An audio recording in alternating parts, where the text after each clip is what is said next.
जिले के ग्राम पंचायत पनवार में ओपन न्यायालय लगाकर नायब तहसीलदार दीपेन तिवारी ने किया राजस्व के मामलों का निराकरण। सीधी जिला मुख्यालय से महज 10 किलोमीटर की दूर पर स्थित ग्राम पंचायत पनवार में बीते 24 तारीख को ओपन न्यायालय लगाकर तहसीलदार दीपेन तिवारी ने किया राजस्व के मामलों का निराकरण। आपको बताते चले कि भारी संख्या में ग्रामीण उपस्थित रहे और कई समस्याओं का निराकरण भी हुआ, लेकिन कुछ ऐसे मामले थे जहां की जिला न्यायालय से ही उनका निराकरण हो सकेगा, उन जैसे प्रकरणों का निराकरण नहीं हो सका। और तहसीलदार दीपेन तिवारी ने यह भी कहा कि आगे हमारा प्रयास रहेगा कि अधिक से अधिक मामले ग्राम पंचायत में ही निराकरण कर दिया जाए, क्योंकि गांव से बड़े बुजुर्ग और गरीब मजदूर न्यायालय तक नहीं पहुँच पाते और यह परेशानियां होती हैं, जिस कारण से हम ग्राम पंचायत में ही ओपन न्यायालय लगाकर छोटे मोटे मामलों का ग्राम पंचायत में ही निराकरण कर देंगे।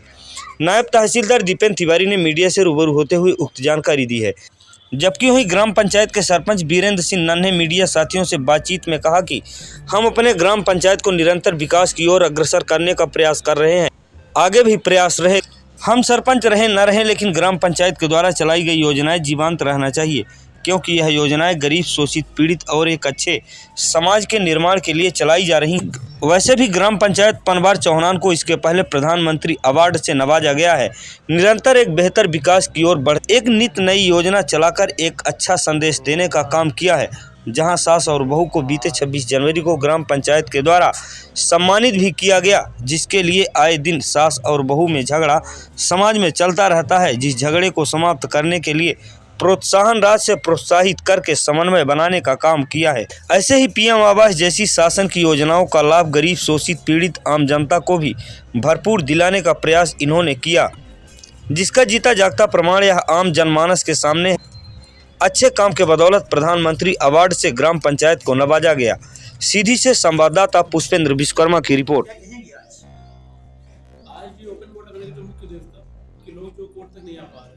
तो हम कोर्ट गांव तक पहुंच जाए और गांव तक जाके गांव वालों को समस्या निवारण किया जाए, और इस तरह से ओपन कोर्ट लगभग हर पंचायत भवन में रूटीन लगाए। तो क्या ये पहली पंचायत है जो शुरुआत आज हमने पहली बार पंचायत यहाँ से पनवार स्टार्ट किया हुआ, और इसी प्रक्रिया चलती रहेगी। तो जो दूर दराज की हमारी पंचायत है, वहाँ पे जा जाके लोगों का आना, दिन भर उनके परेशान होना, उससे बेहतर है कि अगर कोर्ट ही उठ के उनके गाँव तक चली जाए। जिस तरह से अक्सर देखा जाता है जमीनी विवाद में वाद विवाद ज़्यादा अक्सर आते हैं, आपके पास कुछ प्रकरण ऐसे आए होंगे जो तत्काल यहाँ निराकरण हुआ? कुल 17 नाम मानता हूँ, जैसे जो कि बिल्कुल विवादित टाइप के नहीं थे। इसमें था कि बेचने वाला भी सहमत है, खरीदने वाला भी सहमत है, तो कब्जा मिल गया, पैसा मिल गया, तो ऐसे मैटर को हम तत्काल निराकरण करते हैं। और कुछ विवादित टाइप के होते हैं, जैसे कई कोर्ट है जो हाई कोर्ट में पेंडिंग है या कई हमारे सीनियर कोर्ट में पेंडिंग है, तो उनके लिए भी निराकरण नहीं किया गया। तो इसका जो उद्देश्य है वो सिर्फ ये कि जहाँ पर आपसे सहमति बनाकर जो मैटर सॉल्व किया जाए, बजाय कि जो विवाद मैटर उनको भी टच नहीं किया जा रहा है। मुख्य उद्देश्य एक लोगों का अधिक से अधिक सहायता। अगला किस पंचायत में ऐसी अगली बार ये जो हमारी कोर्ट की जो पेशी होती है, तो पेशी कोर्ट में ना करके सीधे पंचायत भवन में जाकर हम लोग करेंगे।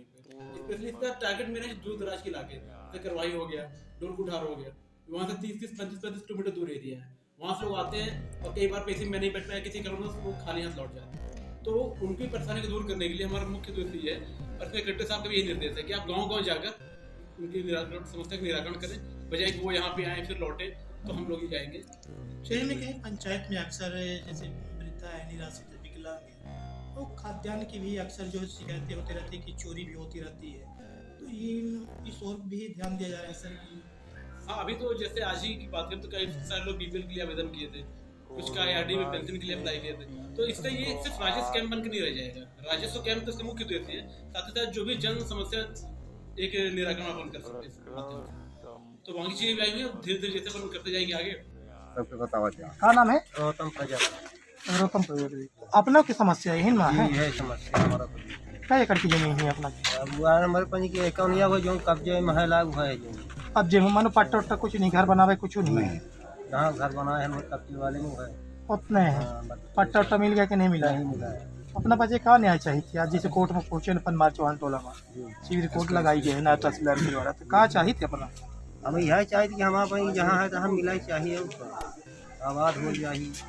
परेशान है ना, नोटिस जारी हो जाती ना, ओकर मुसन्ना मिलन कुछ पेशी नायब तहसीलदार से खुशान के नहीं खुशान? अरे नायब तहसीलदार के यहाँ तो बताई ला कि सम्मन जारी भा, ओकर आज तक मुसन्ना उसन्ना कुछ नहीं मिला, ना पेशी मिली।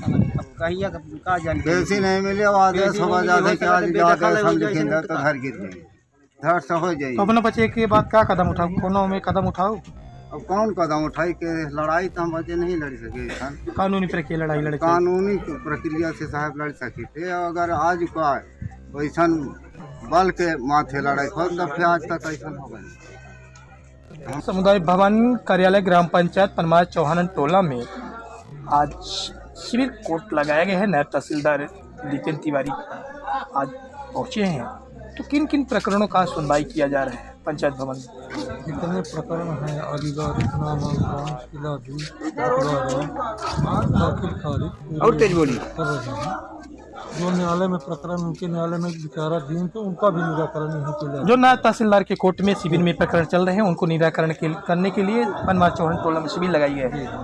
अब तक कितने आवेदन आ चुके, कितने प्रकरण निराकरण हो चुके? प्रकरण चल रहा है। आप पंचायत के कौन हैं? हमें सचिव हूँ क्या शुभ नाम लिखते हैं? योगेंद्र शर्मा। तो बीरेन्द्र सिंह जी ग्राम पंचायत पनवार चौहान टोल के आप सरपंच है। आज सिमरिया सर्किल में नायब तहसीलदार दीपेन तिवारी जिस तरह से लिंक को काज बनाकर प्रथम शुरुआत की है, तो जनता कुछ तो खुश थी, कुछ असंतुष्ट थी, कैसे आप खुश कर पाएंगे ग्राम पंचायत?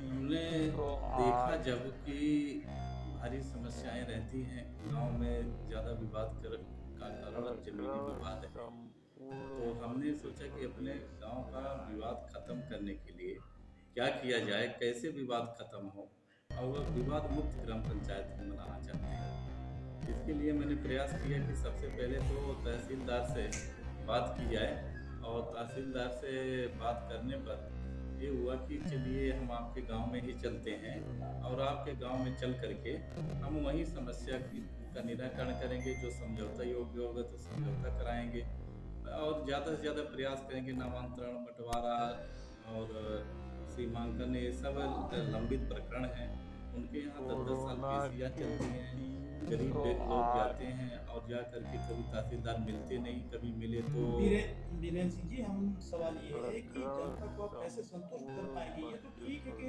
नायब तहसीलदार पहुंचे, लेकिन आज भी मामला जो सुलझ नहीं पाया, जैसे रामलाल जी आदिवासी परिवार से हैं और दत्ती यादव जी, इनके जो चल रही जमीनी विवाद चल रहा है, तो कैसे इसका सुलझा पाएंगे आप? ग्राम पंचायत सरपंच भी हैं और नायब तहसीलदार के यहाँ भी प्रकरण दर्ज चल रहे हैं। ये क्या है कि इनका मैटर जो है तो बहुत पुराना मैटर है, और इसमें दत्ती यादव का प्रकरण चल रहा है, तो कई सालों से चल रहा है। कुछ उनकी ज़मीनें स्वयं की ज़मीनें हैं, पुरानी मध्य प्रदेश शासन की ज़मीनें थी, उसमें क्या क्या हुआ प्रकरण में, तो ये उलझता गया।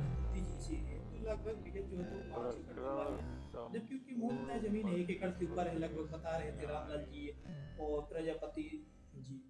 क्या सच्चाई क्या है? क्या वाकई में रामलाल की जमीन है कि दत्ती जी की जमीन है? किसकी जमीन? ये पुराना मामला है। पुराना क्या है कि पहले पट्टा उट्टा नहीं था, कब्जा था, कब्जा में कम एरिया में कब्जा था, और इन लोगों का भी कब्जा था। भाई दत्ती यादव ने आरोप भी लगाया है कि ठाकुर, इनका पट्टा नहीं बना। दत्ती आरोप भी लगाया है, ठाकुरों पर भी आरोप लगाया है, और विगत 12 साल से भी लोग कब्जा किए हैं। क्या सच में ठाकुर कब्जा किए? कौन किया है कब्जा? ठाकुर लोग तो नहीं किए हैं, कब्जा दत्ती यादव स्वयं किया है। सरपंच महोदय, छोटा सा एक सवाल ये है कि आए दिन गांव गिराव में घरेलू विवाद सास बहू दुरानी जेठानी का होता रहता है, उस संबंध में आपके ग्राम पंचायत के द्वारा क्या कुछ पहल की गई है? हाँ, आपने बहुत अच्छा प्रश्न पूछा है। सबसे पहले हमने तो ये जमीनी विवाद था, अब जमीनी विवाद के अलावा घरेलू हिंसा भी होती है। घरेलू हिंसा में क्या होता है कि सास बहू की पटती नहीं है, और सास बहू के न पटने से वही झगड़ा का कारण होता है और घर बिखर जाता है जी। इस संबंध में मैंने प्रयास किया कि ये समझाइश देने पर नहीं, बल्कि एक नई अनोखी पहल शुरू करें, जिससे लोगों का सम्मान बढ़ेगा और सम्मान में सभी उसमें शामिल होंगे और समाज में सुधार होगा।